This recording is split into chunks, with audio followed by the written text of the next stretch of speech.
Compartir pantalla.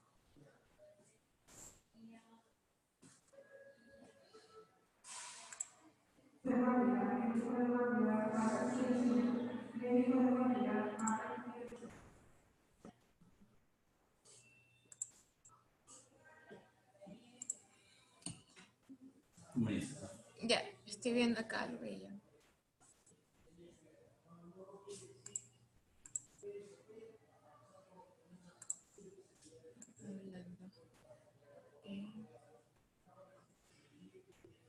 Mientras yo voy haciendo esto, y por favor es mi impresión de esa hoja, cámbiame esa hoja, por favor, me quedó mal yo con los correos. Ya, sí, ahorita lo voy a hacer ya. ¿Cómo pues nuestro anterior presidente Corbomejo con otra tía? Ya, está grabando.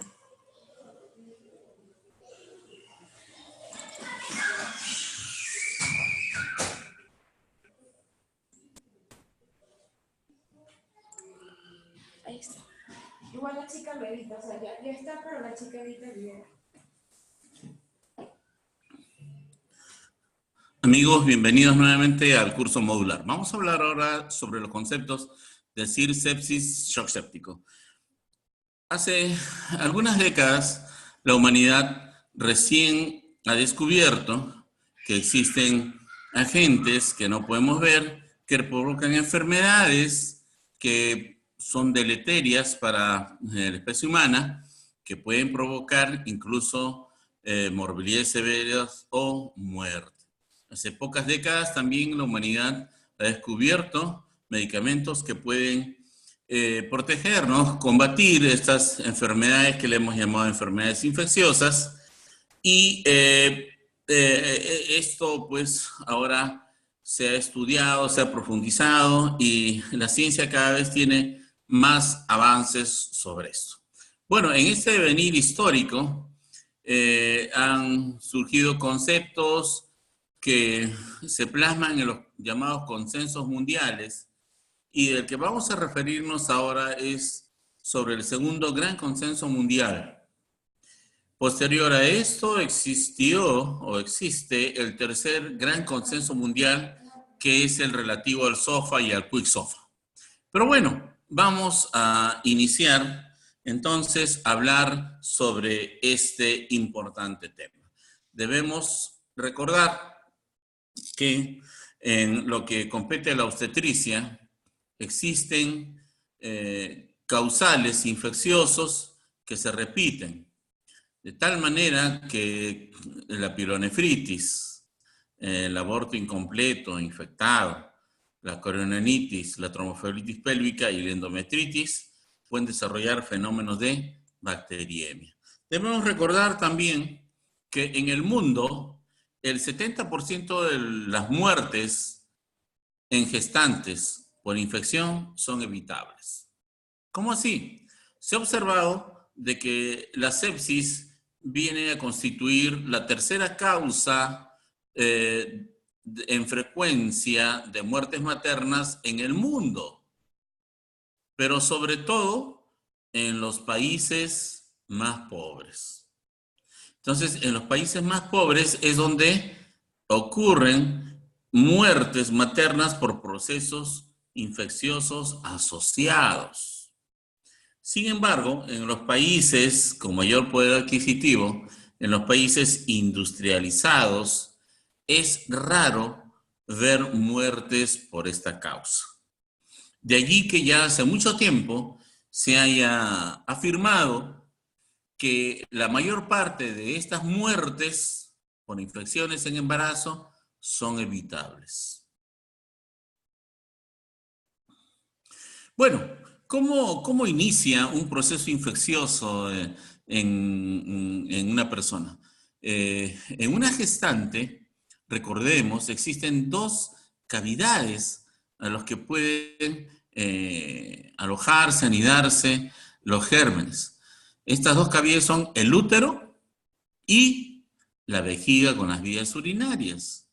Entonces, a estos espacios van a llegar gérmenes, pero por vía ascendente. ¿Qué quiere decir esto? Que siguiendo la ruta en vagina o la ruta de las vías urinarias, van a ascender en dirección caudal para poder colonizar, para poder invadir ya sea el útero o la vejiga y las vías urinarias. Por eso afirmamos que esta colonización sigue la vía ascendente. Si bien es cierto, también se puede dar una colonización por vía hematógena, por la sangre, o por linfáticos, ¿no? U otros medios. Sin embargo, básicamente la colonización de estos espacios se da por vía ascendente. Y los gérmenes que van a originar estas infecciones son precisamente en su mayoría los gram negativos, aquellos que vienen del colon, aquellos que vienen por la ruta anal. Y ellos son precisamente los gérmenes más letales en la especie humana. Actualmente se ha incrementado también las colonizaciones dependientes de gram positivos, y esto por la presencia de la mayor cantidad de tactos vaginales que se hace durante el trabajo de parto. Entonces, en los procesos infecciosos en gestantes, sobre todo vamos a tener a los gram negativos que van a estar presentes en estas infecciones.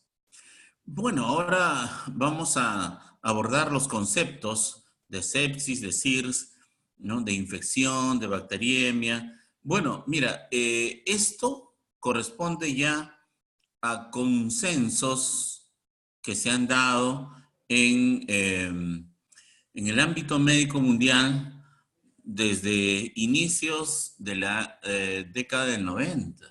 Son conceptos ya que tienen una relativa cantidad de años. Sin embargo, observamos que mucho personal de salud todavía no ha tenido las ideas claras respecto a esto. Entonces, bueno, vamos a nosotros a concentrarnos un poquito para poder clarificar esto. Mira, cuando el cuerpo humano, cuando una persona enfrenta un agente agresor, el cuerpo tiene sus mecanismos de defensa. De todos estos mecanismos de defensa, tal vez el más importante sea el de la inflamación. Cuando el cuerpo es agredido, entonces tiene una anoxa, el cuerpo se defiende desarrollando inflamación. Esta inflamación primero es local, pero cuando el germen que ha ingresado al cuerpo es sumamente agresivo, o cuando pasa mucho tiempo, entonces este proceso inflamatorio que fue localizado va ahora a desarrollar un proceso inflamatorio de todo el cuerpo. Por ejemplo, vamos a imaginar que en la región ocular una persona sufre una anoxa, una agresión, y producto de esa herida ingresan gérmenes en la cavidad ocular. Inicialmente el cuerpo se va a defender desarrollando un proceso inflamatorio en ese espacio, en esa área, en esa región, en la región ocular. Pero si el germen es muy agresivo o dura mucho tiempo sin tratamiento, este proceso, entonces esa inflamación que inicialmente estaba en la región ocular, ahora va a empezar a viajar.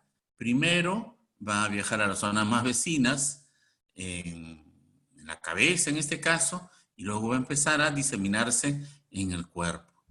De la misma manera, si tenemos nosotros un proceso infeccioso que se inicia en la orina, primero estará localizado en las vías urinarias, estará localizado en la vejiga, pero con el paso de las horas, o dependiendo de la agresividad de la gente, entonces esta inflamación que estaba inicialmente en las vías urinarias, ahora se va a diseminar al resto del cuerpo. Entonces, cuando nosotros tenemos una inflamación que inicialmente era local, pero ahora se va a diseminar al resto del cuerpo, al sistema, entonces nosotros diremos, estamos frente a un proceso inflamatorio de todo el sistema, de todo el cuerpo, un fenómeno inflamatorio sistémico. Y a esto le llamaremos síndrome de respuesta inflamatoria sistémica. SIRS. El SIRS entonces son las iniciales de síndrome de respuesta inflamatoria sistémica. Lo que me dice es de que existe un proceso inflamatorio en el cuerpo. Sin embargo, es un síndrome, es decir, no conocemos la causa, no conocemos el origen de este fenómeno inflamatorio. Cuando hablamos de SIRS, entonces afirmamos, existe un proceso de inflamación en el sistema, en el cuerpo de esta persona. Sin embargo, no conocemos su causa. Y como no conocemos su causa, para nosotros es un síndrome. Si este síndrome es originado por un proceso infeccioso, ya no le llamaremos SIRS, le llamaremos sepsis. Repito entonces, esto tiene que quedar claro. Cuando una persona tiene una inflamación, es un síndrome porque no conocemos la causa. Pero si tenemos pruebas de que la causa es un proceso infeccioso, entonces ya no le llamaremos SIRS, le llamaremos sepsis. Por ejemplo, ¿no? Si nosotros tenemos un proceso de descensos de flujo vaginal, para nosotros se da síndrome de flujo vaginal. Pero si nosotros evidenciamos que en este flujo al microscopio observamos una gran cantidad de tricomonas, entonces ya no le llamaremos síndrome de flujo vaginal porque estamos conociendo la causa, que son las tricomonas. Para nosotros será una tricomoniasis. Igual es el concepto de SIRS y sepsis. SIRS es cuando tenemos un proceso inflamatorio que no conocemos su causa. Mientras que sepsis se llamará cuando la inflamación es provocada por un proceso infeccioso. Bueno, avancemos. ¿Cuándo decimos o cómo saber que una persona tiene una inflamación sistémica? Bueno, vayamos a algunas definiciones previas. La infección es un fenómeno microbiano caracterizado por respuesta inflamatoria frente a la presencia de gérmenes, de microorganismos. Llamamos SIRS cuando esta respuesta inflamatoria puede deberse a muchas causas. El SIRS, ¿no?, es una inflamación que puede deberse a muchas causas, ¿no? Por ejemplo, la pancreatitis puede originar SIRS. El dolor puede originar SIRS. Una gran quemadura puede originar SIRS.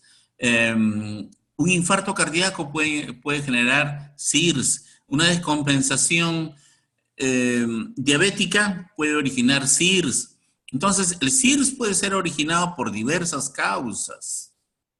¿Cómo sabemos que existe SIRS? ¿Cómo sabemos si una persona, hombre o mujer, puede tener SIRS, puede tener esta inflamación? Bueno, hace muchos años, los colegios americanos, liderados por el Colegio de Cirujanos de Tórax, ¿no?, hicieron estos trabajos que luego fueron publicados, en el que consideraron 4 criterios para conocer si una persona tiene un fenómeno inflamatorio. Estas son las 4 características, 4 patrones que evaluamos al pie de la cama del paciente.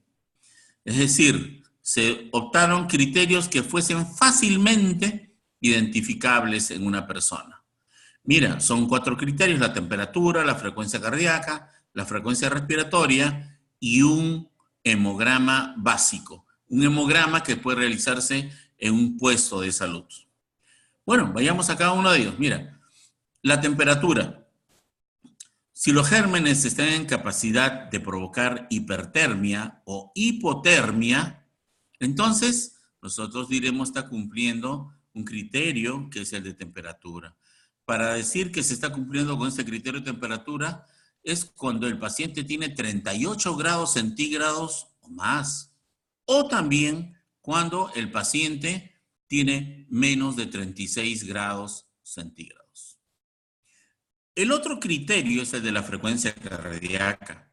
En estos conceptos iniciales que se dieron de Sears, se consideraba que cuando una persona tenía más de 90 latidos por minuto, entonces estaba cumpliendo con este criterio que era el de la frecuencia cardíaca.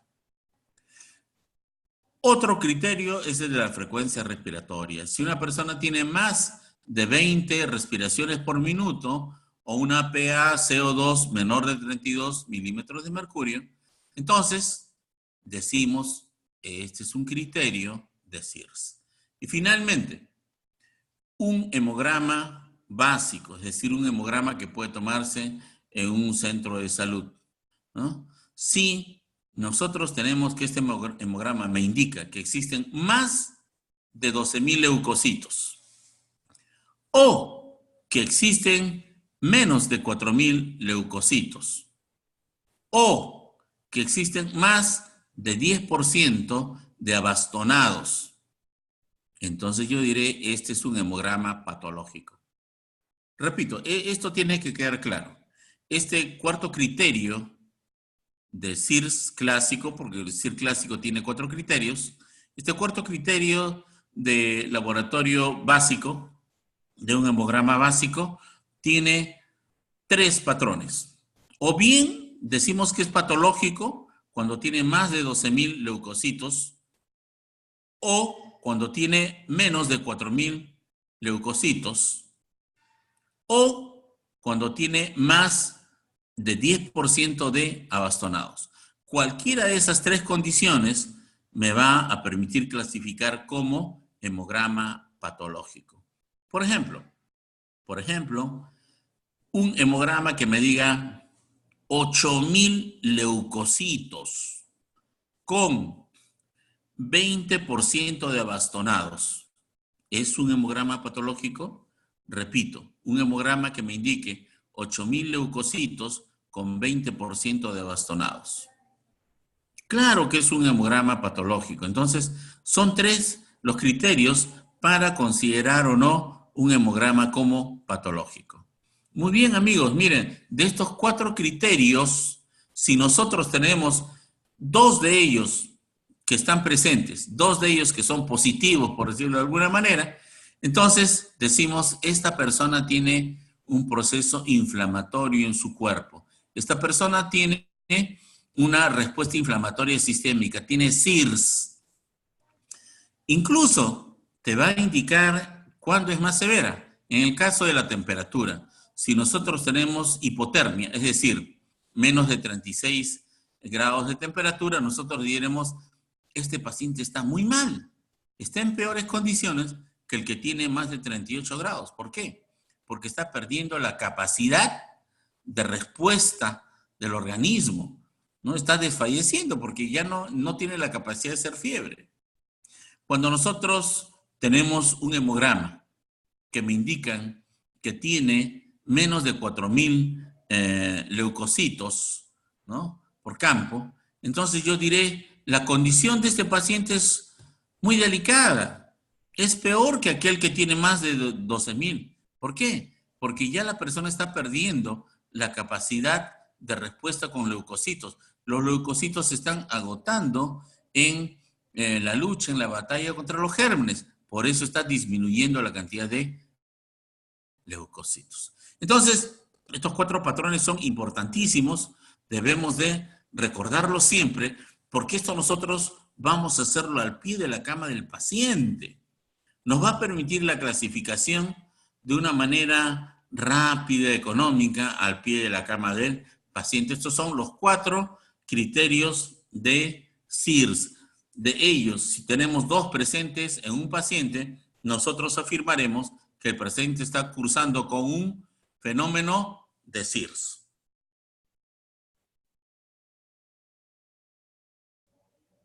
¿Qué es la sepsis? Hemos dicho anteriormente y volvemos a decir, cuando el fenómeno inflamatorio, cuando SIRS es causado por un agente infeccioso, ya no le llamaremos SIRS porque SIRS es un síndrome, le llamaremos sepsis. El agente infeccioso puede ser un virus, el agente infeccioso puede ser una bacteria, el agente infeccioso puede ser un hongo, el agente infeccioso puede ser un parásito, pero si tenemos la presencia de un agente infeccioso documentado, entonces nosotros ya no llamaremos SIRS, llamaremos sepsis. Por ejemplo, una paciente que tiene criterios de SIRS, y que le hemos solicitado un examen de orina y el examen de orina me arroja más de 100 leucocitos por campo.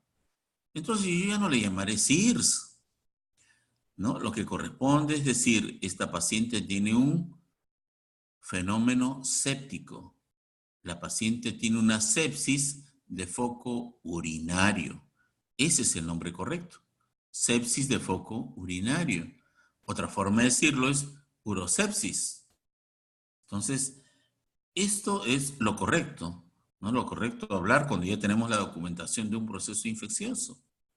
Vamos a imaginar que una paciente gestante tiene un proceso respiratorio y que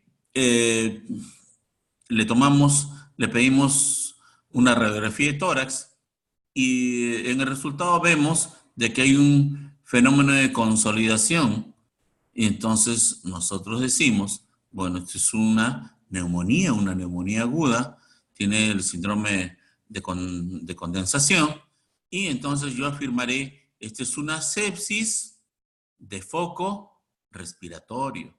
Identifico entonces la causa que está originando la inflamación. Ya no le llamaré SIRS, ahora le llamaré sepsis. Los amigos sociólogos les gusta mucho hablar de punto de partida. Dicen, no, sepsis de punto de partida ginecológico, por ejemplo, ¿no? Bueno, entonces, recuerden, la sepsis es el SIRS, pero que reconoce como causa un proceso infeccioso, ya sea por virus, por bacteria, por hongo, por parásitos. La sepsis severa es cuando el fenómeno séptico avanza y tiene una de estas tres características. O bien, el organismo no se está oxigenando adecuadamente, existe hipoperfusión tisular, hipoxemia, o cuando la persona, el paciente, tiene hipotensión. Nosotros llamamos hipotensión cuando la presión arterial sistólica es menor de 90. Entonces, si tenemos una paciente con presión arterial sistólica menor de 90, decimos hipotensión. Y la tercera característica es cuando observamos que el paciente tiene disfunción de órganos. Es decir, cualquiera de sus órganos, más de un órgano, está realizando disfunción, ¿no? Entonces, recordemos, sepsis severa es cuando la sepsis se puede asociar o bien a hipoxia, a hipoperfusión. Por ejemplo, una paciente que le evaluamos con el pulsoxímetro y evidenciamos que los niveles de oxigenación están bajos.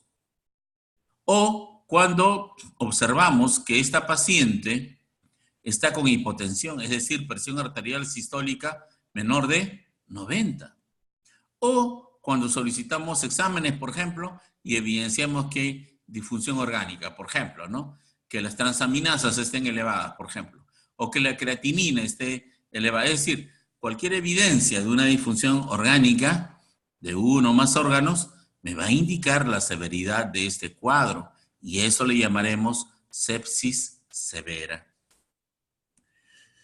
El otro concepto es el shock séptico. Shock séptico básicamente es cuando encontramos una paciente con hipotensión y le damos fluidoterapia adecuada, es decir, le reponemos la cantidad de fluidos, de líquidos que requiere de una manera rápida en el tiempo adecuado.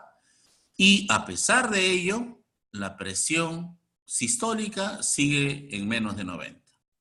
Por ejemplo, una gestante que acude y tiene presión arterial 80/40. Después de 2 o 3 horas, le hemos repuesto hasta 3 litros de cloruro de sodio. Es decir, le hemos dado volumen. Y a pesar de eso, sigue en presión 80/40. O tal vez baja. Tal vez puede llegar a 70/40. Entonces nosotros decimos, no existe respuesta adecuada al reto de fluidos. Por lo tanto, a esto le llamaremos shock séptico. Shock séptico es cuando persiste la hipotensión a pesar de un manejo correcto y adecuado de los fluidos. Finalmente, el shock séptico, la sepsis severa pueden llevar a la muerte. Previo a la muerte, varios órganos del sistema, varios órganos del cuerpo van a entrar en disfunción. Eso se llama síndrome de disfunción orgánica múltiple, que es un sinónimo de lo que es agonía. Y eso nos lleva después a la muerte. Entonces aquí tenemos, miren, en este cuadro, un proceso de resumen, como cuando ingresan los gérmenes al cuerpo, se elaboran medidores químicos, endotoxinas, exotoxinas, que van a desarrollar cadenas, las cadenas inflamatorias, van a desarrollar las cadenas de inmunidad, tiene relación con las cadenas de la coagulación, ¿no? Es decir, va a provocarse un daño endotelial con fenómeno de vasoconstricción. Esto va a transmitirse a todo el cuerpo y aquello que fue simplemente una inflamación local pasa a ser sistémica. Cuando nosotros no conocemos el origen de esta inflamación, le llamaremos SIRS, síndrome. Pero si nosotros ya conocemos la causa, el origen, y esta causa, este origen es infeccioso, le llamaremos sepsis. No te olvides que en obstetricia tenemos 2 grandes cavidades que pueden ser colonizadas. Estas se colonizan por vía ascendente y precisamente los gram negativos, que son los gérmenes más letales para la especie humana, son los que colonizan estas grandes cavidades. No te olvides que el shock es la falla del organismo de poder oxigenar adecuadamente sus tejidos, sus células. Mucha gente piensa que el shock es cuando una persona se desmaya. No es así. El shock es, o se define como, falla para poder oxigenar adecuadamente los tejidos. Repito entonces, los estudios indican que existen 4 grandes causas que originan las infecciones en la obstetricia. Y si tú te das cuenta, si tú lees estas, observas cuáles son estas 4 grandes causas, ¿no? Evidenciarás que se refieren o bien a la colonización del útero o bien a la colonización de la vejiga y de las vías urinarias. Tenemos entonces el aborto, la endometritis, la coriononitis como causas uterinas y tenemos la pielonefritis o sepsis de foco urinario, ¿no? Que pueden originar el shock séptico en obstetricia. Hay que, en estos casos, empezar a observar, ¿no? Cuál puede haber sido el origen para que ocurra esto, el estado de inmunidad del paciente, ¿no? Porque cuando no tenemos la inmunidad requerida, entonces estas enfermedades que deprimen nuestra inmunidad van a facilitar estos procesos. Estos gram negativos que van a invadir estas 2 grandes cavidades son aquellos que vienen del colon, sobre todo. A la cabeza, la Escherichia coli, pero luego pues bacteroides, proteus, pseudomonas, ¿no? Son los agentes causales. Cuando se desarrolla un fenómeno séptico, cada sistema va a responder en el cuerpo, ¿no? Se va a desarrollar un proceso inflamatorio en cada sistema, van a desarrollarse otros fenómenos también, y vamos a evidenciar, por ejemplo, que a nivel cardiovascular va a disminuir la resistencia vascular sistémica, va a aumentar el consumo de oxígeno en el corazón, va a disminuir la contracción cardíaca, la fuerza de la contracción cardíaca, por lo tanto se va a pasar un proceso de insuficiencia cardíaca aguda. A nivel de los pulmones va a ocurrir lo que llaman el pulmón de shock. Va a ocurrir un fenómeno de injuria pulmonar, que es un proceso agudo. No olvides que cuando se desarrolla un proceso de sepsis severa, de shock séptico, los órganos que son más frágiles son el pulmón y el riñón. La disfunción renal que ocurre es precisamente el derivado de una menor circulación por el riñón. Una menor circulación que a su vez origina un menor filtrado glomerular, origina que se genere una menor cantidad de orina. Por lo tanto, que exista la correspondiente oliguria, que existe un aumento de urea, creatinina. El tipo de daño que ocurre es la necrosis tubular aguda.